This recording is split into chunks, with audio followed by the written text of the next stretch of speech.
This lesson is predominantly coming from this section of the Bible shown in the highlighted section of this chart.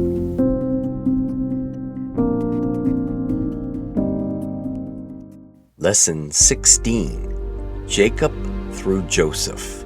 We now zoom in on Isaac's family.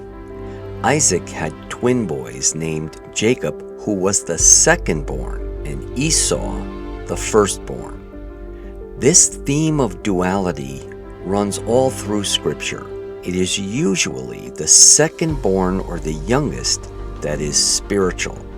It is a motif of the, quote, born-again, unquote, process, which Jesus will reveal as the way to enter heaven.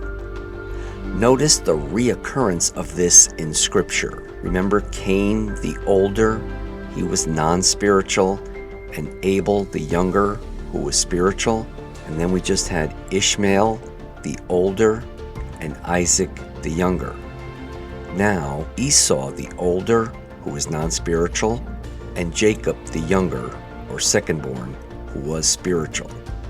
The lineage of the Messiah will come through Jacob, who God renames Israel.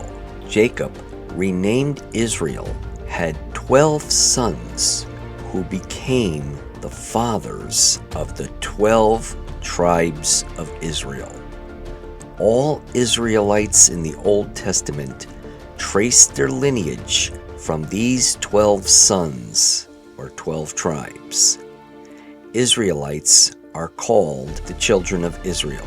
They will also be referred to as Hebrews or Jews in various parts of the Bible. The Messiah would come through the tribe of Judah. Jacob's favorite son was his second youngest, named Joseph. Although favored by his father because of his good behavior, Joseph went through much testing and suffering, yet stayed faithful to God. The story of Joseph serves as an example and inspiration to all Christians when we are tested and tempted. His entire story, which is described from Genesis chapter 37 to chapter 50, is another very touching story of the Bible and is very beneficial to read. In this course, we will just give an overview of his story, highlighting the main points. When Joseph was 17 years old, his own evil, jealous older brothers sold him as a slave to slave traders for 20 pieces of silver. Joseph's brothers went back home to their father Jacob, or Israel, and made him think that Joseph was killed by a wild animal. Joseph wound up in Egypt as a servant to the captain of the guard by the name of Potiphar. After winning the favor of his master Potiphar because of his good attitude, hard work, and honesty, Potiphar's wife falsely accused Joseph of trying to rape her. So Joseph, although completely innocent, was thrown in prison.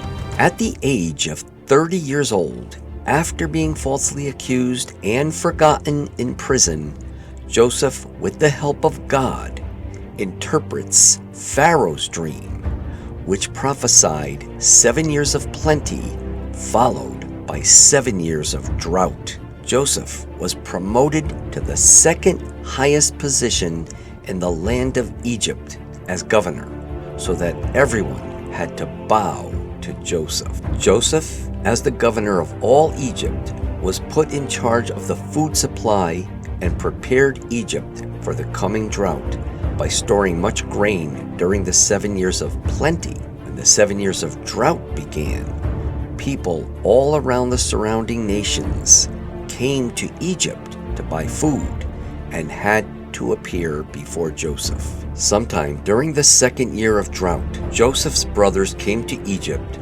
not knowing that their own brother was the governor, unable to recognize him, as it was now 22 years since they sold him as a slave, and he is now dressed and speaking as an Egyptian. They appear before him to buy food. After discerning that his brothers had changed, Joseph revealed himself to them and forgave them. He instructed them to bring all their families and their father to move to Egypt so he could take care of them. Jacob saw Joseph, rejoiced, and lived in Egypt with all the families of all his sons. At this point, all the Israelites are now in Egypt. Jacob eventually died and was buried in the land of Canaan. Joseph, who was the great-grandson of Abraham, remembered and believed the prophecy that God told Abraham that the Israelites will be in Egypt for 400 years as slaves, and then God will bring them out of Egypt to possess the promised land. Therefore, Joseph told the Israelites before he died that when God brought them out of Egypt, they are to bring his bones and bury them in the land of Canaan. Joseph died at the age of 110 years old. All the generation of his brothers all died in Egypt. That's how the book of Genesis ends. In our next lesson, we will start the second book of the Bible, the book of Exodus. This is one of the next foundational books of the entire Bible, and it will be referred to again and again throughout the entire Bible. Talk to you next time. Until then, God bless.